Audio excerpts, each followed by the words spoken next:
This boy has been eating medicines for years just like his dad. But one day, he forgets to do so, and accidentally discovers that he is not a human, but a monster. Lucas is a teenage boy who lives with his single dad, Nicholas. Since his wife passed away, Nicholas has been taking care of both his house chores and his job. He works as a mechanic and hardly earns a living, but despite this, he always makes sure that Lucas gets all the comforts of life. Every morning, Nicholas only drinks a cup of tea, but prepares a full English breakfast for his son. Lucas usually has a big appetite, but today he seems distracted and keeps talking about an upcoming Halloween party. It will take place at the house of the school's most popular girl, Melanie. Lucas tries to convince his dad to let him go, but Nicholas clearly says no. On his way to school, Lucas keeps talking about the freedom other 13-year-olds are getting, but Lucas can't even go to a party. Nicholas reminds him about their allergic disease and the inhaler shots they need to keep taking on time. He's afraid that Lucas may forget it during the party. However, Lucas doesn't think his disease is that serious, because he never had an allergic attack or saw his dad having one. But Nicholas says it's all because he keeps reminding Lucas to take his medicine. Once Lucas stops being forgetful, he can go wherever he wants. That's not happening soon because Lucas often forgets his inhaler behind. As soon as he reaches school, Lucas witnesses his best friend, Peter, getting beaten by the school bully, Cameron. Lucas tries to stop him but gets beaten too. Cameron wanted Peter to build a science project for him, but the poor boy forgot to do it. When Cameron threatens to kill them, Lucas promises to complete the project before the science class. Cameron gives them a last chance and walks away with his girlfriend, Melanie. Lucas just keeps staring at Melanie from afar and wonders how a bully like Cameron can get such a beautiful girlfriend. Peter reminds him of the science project and opens his bag to find something useful. Surprisingly, he has a frog that can be used for a quick science experiment. They give it to Cameron, who presents it in front of the class. Initially, the frog was supposed to show slight movement due to the given electric shocks, but Lucas hides under the table and makes the frog dance. Then he starts inflating it and makes a giant frog balloon. As it pops, the students get covered in stinky slime. Cameron, Peter, and Lucas are sent to the principal's office where their parents are being called. Cameron's mother comes running worried for her son, and instead of scolding him, she promises to buy him a new game console to lift up his mood. Meanwhile, Lucas's dad arrives in anger and announces the punishment. He will not be allowed to attend any party or the school trip for the rest of his life. Lucas tries to explain it wasn't his fault, but Nicholas doesn't want to listen to a single excuse and locks him in the room. The poor boy misses his mom because she may have loved him like Cameron's mom did. Lucas decides to spend the rest of the day while playing with his lizard, but he suddenly gets a text message from Melanie. She admires his cool experiment and especially invites him to join tonight's party. Lucas immediately calls his dad and offers to do anything for him in exchange for the permission to go to the party. Nicholas refuses again, which makes Lucas really sad. To lift up his mood, Nicholas decides to have a movie night after a good dinner. However, Nicholas gets so tired that he falls asleep before the movie ends. Lucas takes this chance to sneak out of the house and join the Halloween party. Melanie acts really happy to see him and requests Lucas to join her on the dance floor. Poor Lucas falls for her trap and starts believing that Melanie is in love with him for real. She pulls him forward for a kiss, but as soon as he closes his eyes, Melanie moves away. Cameron presses a button and the disco ball opens up to throw frogs and slime all over Lucas. It was their plan to take revenge for what happened in the science class. All the students start laughing at Lucas, but things are about to get worse. Lucas starts having an allergic attack and feels difficulty in breathing, but unfortunately, he forgot his inhaler at home. The other students don't realize what's happening and keep laughing instead of helping Lucas. His eyeballs disappear and his body starts swelling. The skin color changes as well, and Lucas turns into a slimy monster. He didn't expect this and started to panic. He needs help, but the students get scared and run for their lives. Thankfully, Nicholas wakes up and starts looking for his son to remind him of the medicine dose. After seeing the inhaler, Nicholas gets worried and immediately rushes to Melanie's house. Before anyone calls the police, Nicholas picks up Lucas and drives to his shop. He uses an inhaler shot to bring his son back to normal and asks him to stay calm. However, Lucas is really scared and confused. He definitely knows there's no such disease that turns you into a monster. It was something else. Nicholas has no other choice, so finally reveals that they belong to a family of monsters. As soon as they enter teenage, the monster form takes over.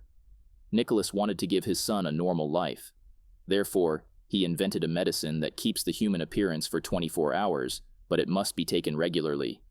Lucas can't believe his dad was hiding such a big reality. He also wants to know if his mother knew it, but Nicholas's response leaves him in shock. The lady in their family pictures was a model, while Lucas's real mother was also a monster who was left behind in their homeland.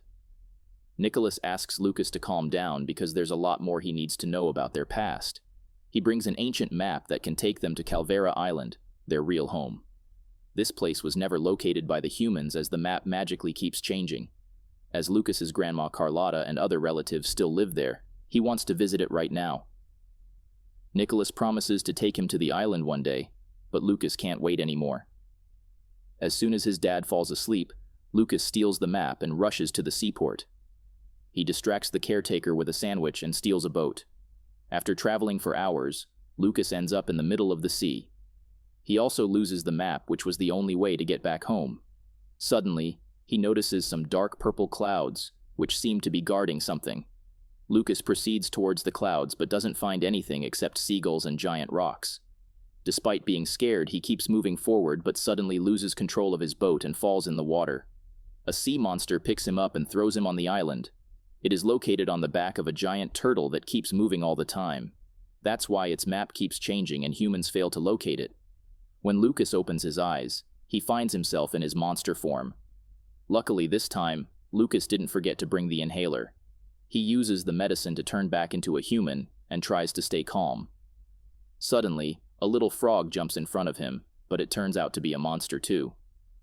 Lucas moves forward and enters the forest, but all the animals here are deadly monsters with advanced powers. Lucas keeps screaming and running blindly and eventually falls off a cliff. In the same forest, an innocent-looking monster is also running around to save his life. He's being followed by an evil scientist named Norcut, who sends his slaves Durgo and Mongo to bring monsters for lab testing. The next morning, Nicholas also gets in the water to find his son, but it's impossible to do it without a map. He decides to visit a secret monster temple and borrow the map from a two-headed monk, Shiro. At first, Shiro doesn't open the door, but then Nicholas explains that he is also a monster and needs help. As soon as the door opens, Nicholas starts begging for the map, but Shiro's map has been stolen by a human. He can't even give any directions because Calvera Island always keeps moving. Nicholas gets really sad because he even brought traditional coins to pay Shiro for the map. Seeing the money, Shiro stops Nicholas and offers to help him in any way possible. Though he doesn't have a map, a Calvera monster can use his senses to locate the island. Nicholas falls for the lies and asks Shiro's help in developing his senses. Back at the island, Lucas finally wakes up and finds himself stuck on a tree. After looking around, he notices the monster town and runs towards it. It looks quite similar to a human society, and everyone under the age of 13 still has their human form. However, all the other citizens are different types of monsters. While looking for his grandma, Lucas runs into a female monster named Veronica, who is driving a trolley with Carlotta's name. By following her, Lucas reaches a shop and meets a monster named Carlotta that seems really similar to him. She's definitely the grandma he's looking for. Once Carlotta gets free from her chores, Lucas introduces himself as her grandson. Carlotta gets really happy to see him and asks about his dad. However, Lucas is still angry and doesn't want to talk about him. Carlotta asks the boy to think calmly and try understanding why his father did this. Suddenly, the doorbell rings, so Carlotta goes to check it and asks Lucas to go upstairs to have some rest. The police officers have arrived to remind Carlotta of the upcoming town meeting. Many citizens are mysteriously disappearing, so they need to decide what to do about it. After closing the doors, Carlotta goes back to Lucas and shows him a picture of his mother, Dina. He wants to know more about her, but he needs to take some rest right now.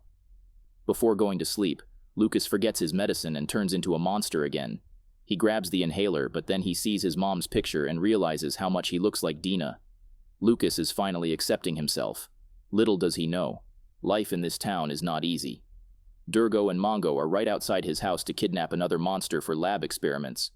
The police are patrolling all night, but they fail to spot the kidnappers. The next morning, Lucas wakes up with a tired face because he couldn't sleep peacefully.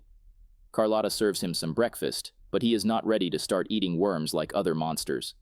Veronica also arrives to work in the shop and starts questioning Lucas. Carlotta asks the kids to try becoming friends because they have to run the shop together while Carlotta attends the town meeting. Veronica notices Dina's picture and feels sorry for Lucas. She understands it very well because she lost her parents too. Veronica was just a child when Dina died, but she remembers other monsters saying that it happened in an explosion done by Dina's brother. He was a mad scientist who killed several monsters in his experiments. However, Veronica isn't sure if it's true or not. Lucas gets really sad to hear this, so Veronica tries to distract him by going on a tour of the monster town. It's way more fun than any human town can ever be. There are delicious treats and a whole amusement park full of fun rides. The only problem Lucas faces is the police officers following him everywhere. They have been investigating the disappearance case and suspect Lucas because he is new in town. However, Veronica trusts him fully and helps him in hiding from the police officers. Meanwhile, Nicholas is still in the temple and tries getting in his monster form. Only after that he will be able to sense the directions to Calvera Island. Surprisingly, even after not taking the medicine for 2 days, Nicholas still can't turn into a monster. Shiro even tries different ways like giving electric shocks, but nothing works for Nicholas. Back in the town, the police officers try to satisfy the citizens with their investigation techniques, but the citizens can't bear it anymore. Each day someone gets kidnapped, but the culprit hasn't been arrested yet. Suddenly, a monster arrives in panic and informs everyone that the mayor's assistant has been kidnapped too. No one is safe now. All the citizens leave the meeting in panic, so Carlotta goes back home too. Lucas and Veronica haven't returned yet and keep wandering in the streets. Lucas notices a scary castle and wonders how it got abandoned. Veronica advises him to stay away because the explosion that killed Dina took place in that castle. As it's getting dark, Veronica drops Lucas back to the shop, but he tries to sneak away to the castle. He must find out the truth behind his mother's death.